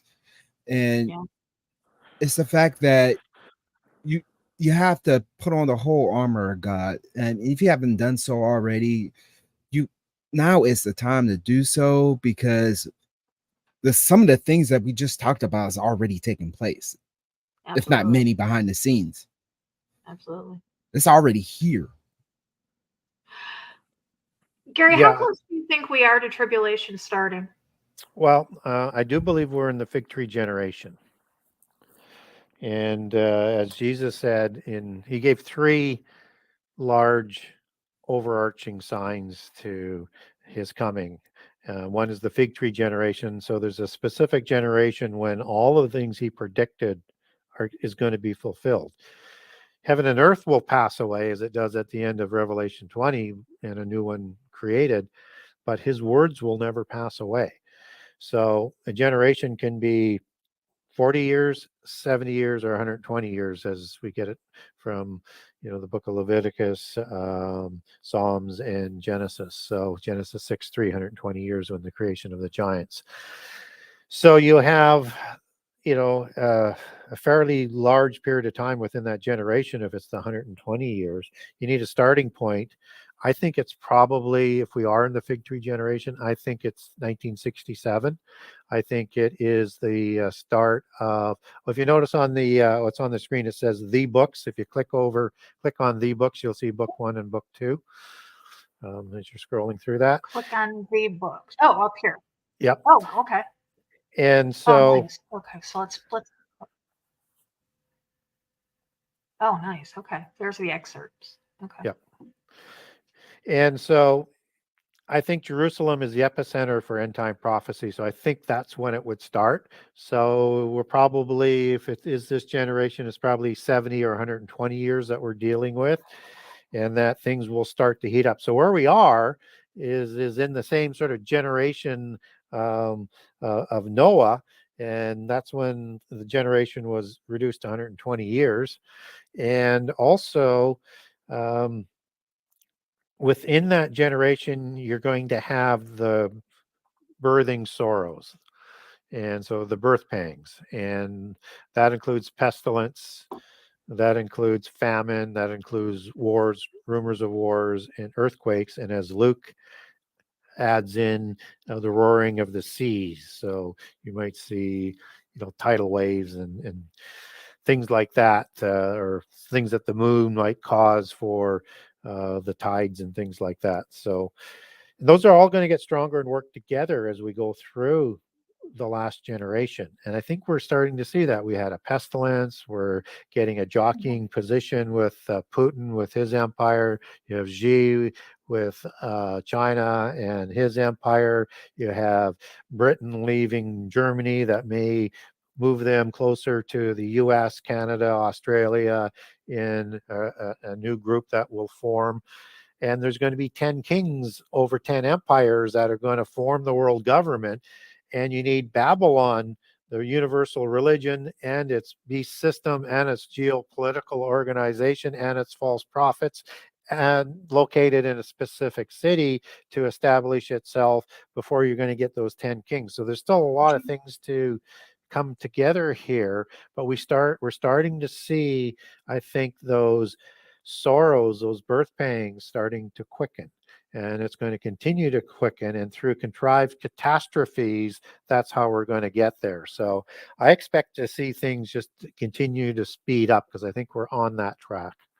Do you think the Abrahamic house that houses the synagogue, the temple, and the church is part of that system that we've been waiting for to It's a appear? it's a step in that direction to unify religions. Mhm. But it's not going, I don't believe it's going to be the location for Babylon. But it will have a central city. I mean, we know it's a city because Revelation Right. calls it a city 9 times. So it is a city, as well as a universal religion, as well as a geopolitical organization, as well as a corporation type of controlling trade. So we have to look at it in all of those sort of aspects. Just as Antichrist, we have to look at him as an individual, as a beast. You also have the beast empires, and you also have the beast religion that Babylon is, and you also have the beast system. So they're all interconnected, but we have to sort of compartmentalize what fits Antichrist, what fits the system, and the same with Babylon. Right. Well, we are definitely living in some. If I had to choose to be alive, I think this would be the time. Yep. And you know what? This reminds me of the things we've been talking about, Lori, over the past couple of months. As far as like the beast system. I believe me and you narrowed it down to Vatican City and Washington, D.C. Just because they're both lands on 7 hills, and they pretty much mimic each other as far as architecture and hierarchy is concerned. We know Roman Catholic Church and their influence over the Christian world throughout history, and we firmly believe that that the apotheosis will take place in Washington, D.C., as Big John has so eloquently mentioned in a few times here in our broadcast. Charles is in there, yeah. Exactly. And we see this happening, especially with what's happening in the Vatican, with they formed the Abrahamic Accords, CERN, which I firmly believe is the key to the bottomless pit, and how they're opening up portals to allow the demonic entities to enter into our space, and as well as all the stuff that's taking place in the BRICS nations, and the stuff that's happening in the Middle East, Obama, which I firmly believe is the beast, and the Pope being the false prophet going to Israel, even though he's not a political figure, quote unquote, to help negotiate that peace treaty deal with Israel and Palestine. So there's a lot of things, puzzle pieces that are actually coming together as we speak. Yeah, we have to make sure that we don't get distracted by these things, because they've been throwing so much at us, even on a daily basis. There's so much distractions that are thrown at us. Exactly, and it's done by design. I mean, devil's author of confusion. He is here to create chaos, not in the physical realm, but psychologically as well. Exactly. So the more chaos he causes, the more he can work behind the scenes to usher in his ultimate plan. Also factor in that there's going to be, as Jesus said, multiple antichrists. And it's also stated as such in the epistles. So we're going to see many antichrist type figures. So we don't lose our credibility, we want to be careful that we don't get too far out on a limb until he starts to fulfill the pedigree or the prophecies, because Antichrist is also going to need one that looks like he is the Antichrist if he's going to claim his false title as the true Messiah. And he's going to need a counterfeit Armageddon too. One of the chapters of your book is the Mero-vingians. What is your take on that particular bloodline? Well, it's an important bloodline. We were talking earlier about the healing powers. They were believed to have healing powers, and they're part of the dark-haired line of kings as they're depicted, just as Gilgamesh was part of that dark-haired sort of lineage of the giants. They take their genealogies back to the giants. They also believe they have Davidic bloodlines, Benjamite bloodlines, and also they like to say, and I think this part will be absolutely false, but this is what they say: they have bloodlines of Jesus and Mary Magdalene through Right. Josephus, and so And they're they supposedly the bloodline of the tribe of Dan. Probably in there as well. I haven't found that in my research, but I wasn't really looking for Dan in there, but that would make some sense. The Mero-vingians are, they actually are the bloodline that produces three Anjou sort of families that crown themselves with the King of Jerusalem title in Jerusalem after the Templars took Jerusalem. So you have the Anjou of Lorraine, the Bouillon of Lorraine, and you also have the Payan of Lorraine. They're all from the Merovingian dynasty. And then that King of Jerusalem title is the title that they want to utilize to be crowned in the temple with as their divine inheritance, because they say they have Benjamite bloodlines, and Joshua awarded Jerusalem to the Benjamites. And King Saul. And according to Joy Pugh, the Vatican will be the ones that could possibly or will possibly validate that bloodline. Well, I think we can expect to see a continual takeover of the Vatican Church to work in this direction, just as the Jesuits have control of it now. It's also a group that I cover in the second book that I didn't cover in the first. And so, yeah, they're going to be part of it. It's interesting that there's three Anjou bloodlines that are wanting to claim this King of Jerusalem title. The one who holds it today is King Philippe of Spain. He's a Bourbon. Juan Carlos was his father who inherited it. They have bloodlines through the Habsburg dynasty through intermarriage, where they inherited the King of Jerusalem title. You also have von Habsburg, who has a claim. Many say it's illegitimate within that group, but and then you also have the Savoy Anjou, who are the kings of Italy that make a claim. And I cover off how they make these claims in the new book. I'm not saying they're Antichrist. I'm just saying we're going to see a lot of people who want to be Antichrist in the end time. And I do think they'll be working with the Vatican Church, although I think the Seven Hills are, Vatican Hill was outside the Seven Hills of Rome and outside the original walls, and not inside the walls of Rome till about 800 AD. But it was a branch hill of Palatine Hill, which was the home of the Sibylline prophecies, which the Romans were smitten with and utilized significantly. And that was described as Babylon in the Sibylline prophecies. And also, if we look at Babylon, it's defined in the Bible as the seat of idolatry, which was Rome in the time of John. So look for that as a significant possibility for the home of Babylon that sits on seven hills. And is an extension out of the Roman Empire, as that she's going to control those 10 kings and be the one that I think will sponsor Antichrist to negotiate the covenant, and then Antichrist begins his rise. So, but you can also look at an ancient city as Constantinople. And it was the Eastern branch. It's the Orthodox Christian Orthodox home, and it has 7 ancient hills. And you look at Putin as an Antichrist, or Putin as an Antichrist type figure, if he wants to sort of raise himself to eventually be, or maybe one who ascends after him, that would be, the chief prince of Meshech in the Gog War.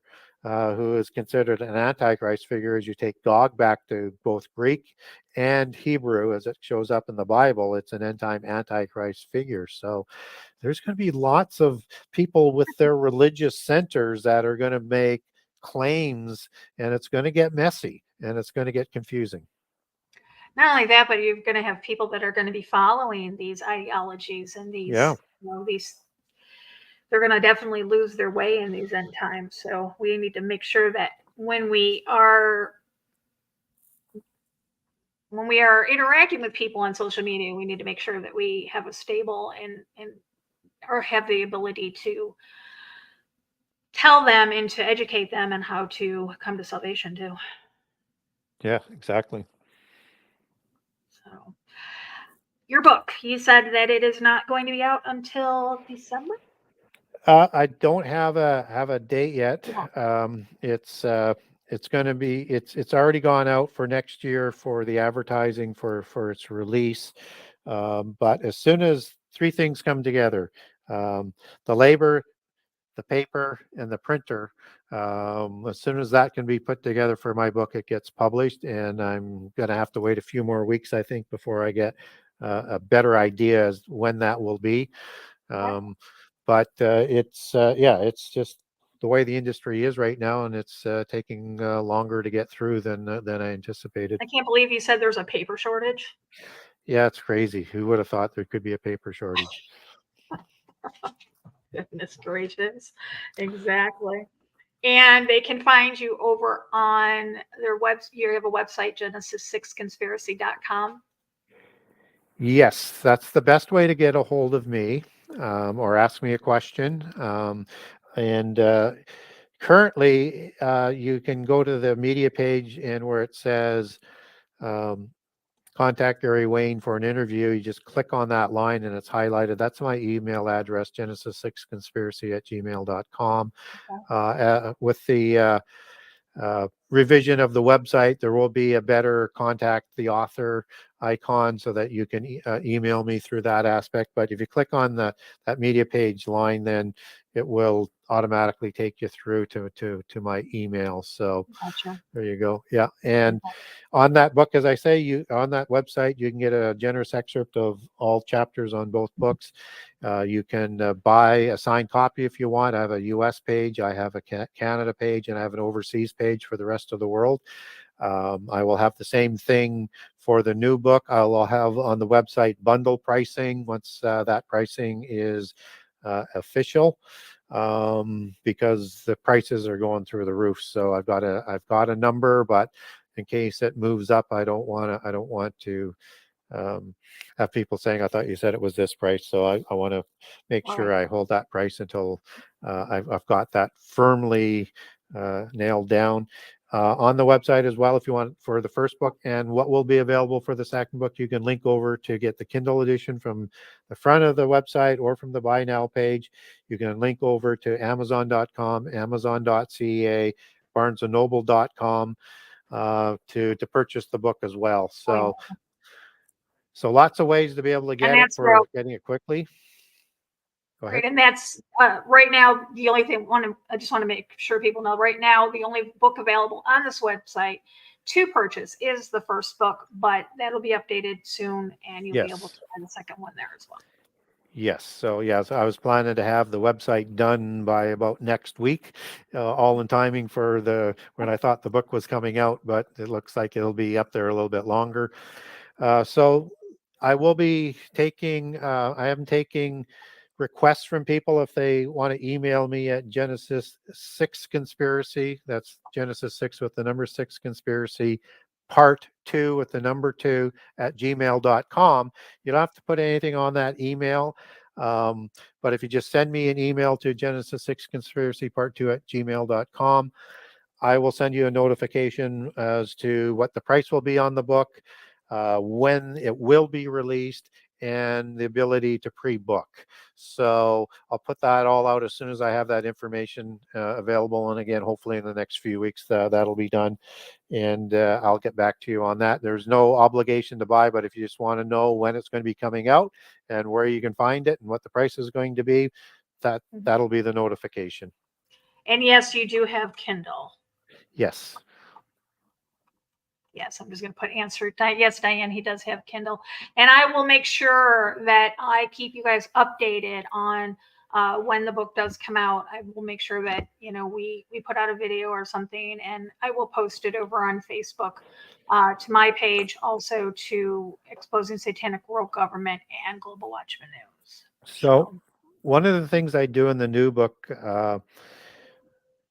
not only do I dig into prehistory, I start laying down a format for prophecy. And in the preface, I lay down my approach so that people can understand my approach in terms of how I put prophecy together. I didn't have a preconceived conclusion. That's part of the whole concept is all scripture has to fit, and you can't leave out inconvenient passages. So I lay that down, and then as I move into sections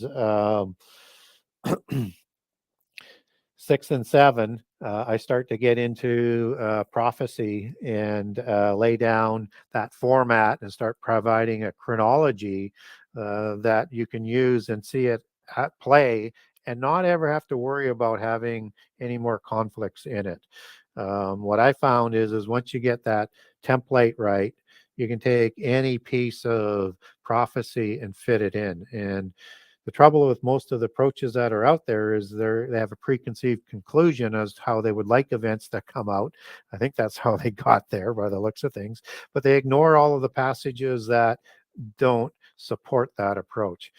My approach is a learning approach as well. So, but I have not in the last 15 years or so saw any verses in the Bible, and I'm quite familiar with the Bible, that have not slid in perfectly once I had the template. And that template begins with Jesus. You put everything around what Jesus said in the chronology that he provided.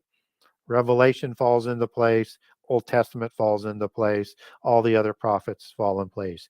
If you try and do prophecy around what the prophets say, then things start to get into conflict. It's not that the prophets have it wrong. That's not what I'm saying. Is they are giving additional details around what Jesus provided. Right. Wow. Well, Gary, I really want to thank you for joining us tonight.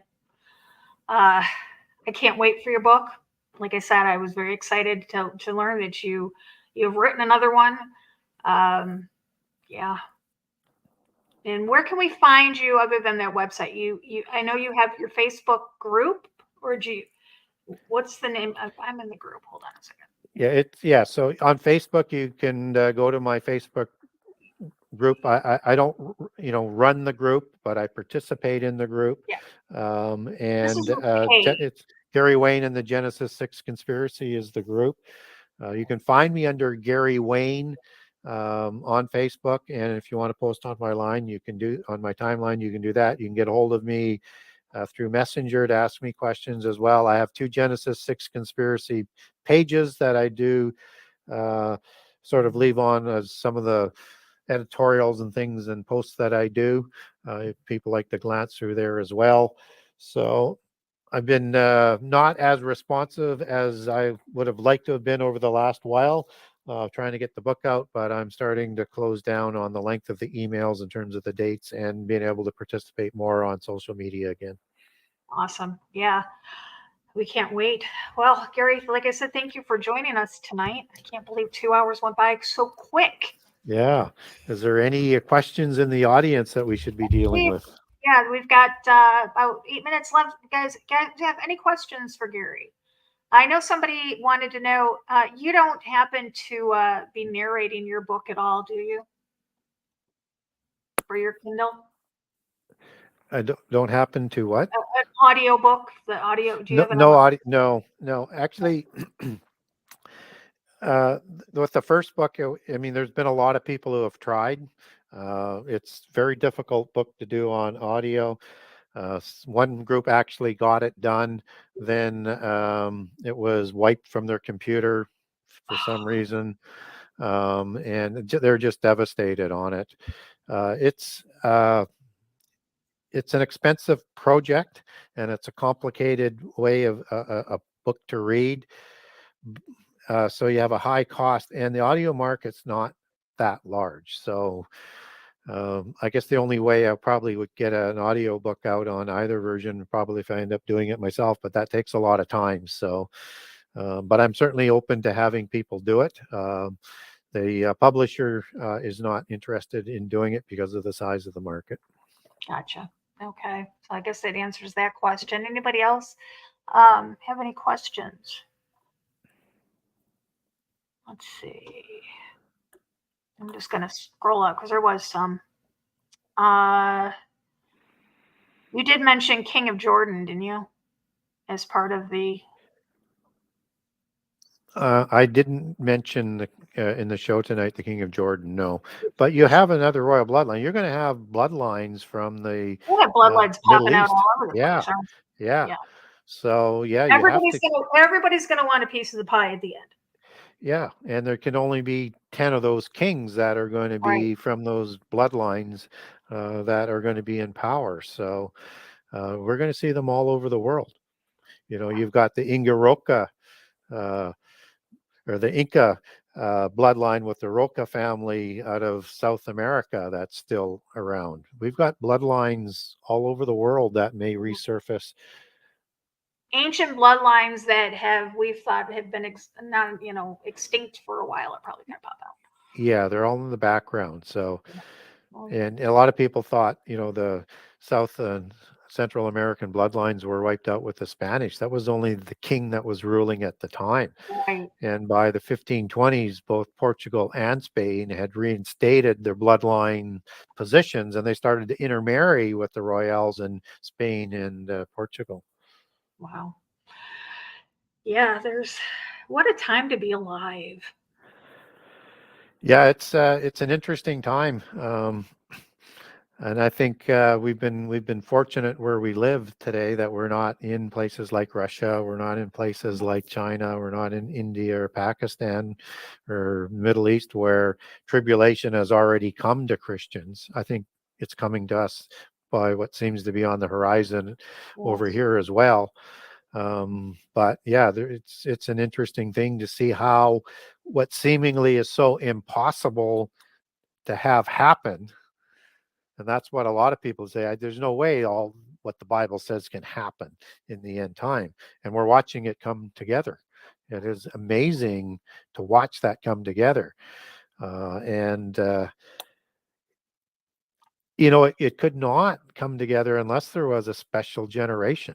And, and they're described as this generation in the book of Timothy. And this is a generation whose hearts are going to be hardened. They're going to be brainwashed. They're going to be like the Pharaoh in terms of what happens. And it can only happen that kind of way. And so eventually they have to deal with the naysayers. And that's the Christians. That's Christians. Exactly. Ernie, any questions? I do not. I'm just scrolling through chat to see if there's anything going on. Let's see here. I know there's a couple questions, but we can't discuss a certain topic. We did a huge show on the how can I say it? The Roger Henry Roger Henry negative. Let's do that on the bloodline, and we got hit. I mean, they tried to say it was medical misinformation and everything, even though I showed everything up on the screen. I had everything pulled up, medical journals, everything. And if people want a document on that subject, just get a hold of me and I'll send it to you. If I have a document on something and you ask for a subject, if I've got it, I'll send it to you. I do that at no charge. That? Yeah, I'll send you that. Yep. Awesome. I would love I do have a question now. Sure. We've talked about this on this broadcast a couple of times, and there was a FOIA request sent about certain emails from a certain person who was a first lady in the White House about the Nephilim, and specifically there was a video depicting a body of what appears to be Gilgamesh. Have you heard about that? And if so, what are your thoughts on it? Well, there was a release of emails from the State Department at the end of the Obama administration that actually said they had found the sarcophagus of Gilgamesh as well. And so seemingly it came back to the U.S. So they have an interest in the sarcophagus. Mhm. From the occult level, we don't get this biblically, and I don't have anything from, an ancient text that would indicate this, but like in, let's say, the Stargate series, for example, they look at Mhm. this at the sarcophagus and sarcophagi as a healing place, Right. or maybe a place of stasis that, with the technology and the power, you could do stasis in it. So I think two things are going on. One is they're interested in that angelic technology, if it can do any of that. And secondly, they're looking for the DNA, if there is any there. And then they're going to utilize both. And, again, it's just all part of things coming back around to be like the days of Noah. Yeah, Right. Right. absolutely. And this will be the final question of the night. Diane wants to know, do you feel that the cabal is pushing the end times along? Depending on what you mean by cabal, usually when people talk about cabal, that's Kabbalism and the Jewish mysticism. They are, if that's the question, they are part of the whole organizational structure. They are an important part, Mhm. but they're not the key part. But certainly they play a role within the secret societies, and they have a lot of influence, and they're part of that global Gnosticism, is what I like to call it in the first book.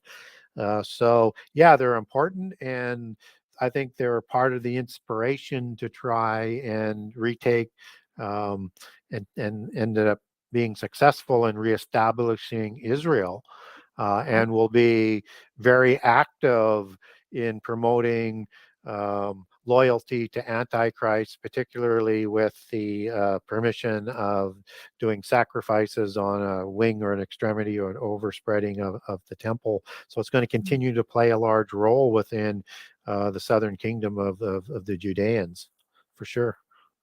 Yes. Thank you. All right. Well, we are at the 2 hour mark again. Thank you, Gary, for joining us. And we would like to welcome you back once your second book is released and you are established a little bit. And if you'd like to come back, you are more than I welcome. definitely would love to come back. Great. All right. I want to thank everybody in our chat room tonight. I will put the links that you can get a hold of Gary underneath the video, so you guys have that. I'll put his Facebook. I'll put the webpage and everything. And I want to thank everybody in our chat room. I want to thank all of our moderators. If you're listening to this on the podcast, again, thank you for supporting the channel. And until next time, guys, remember, eyes open, no fear.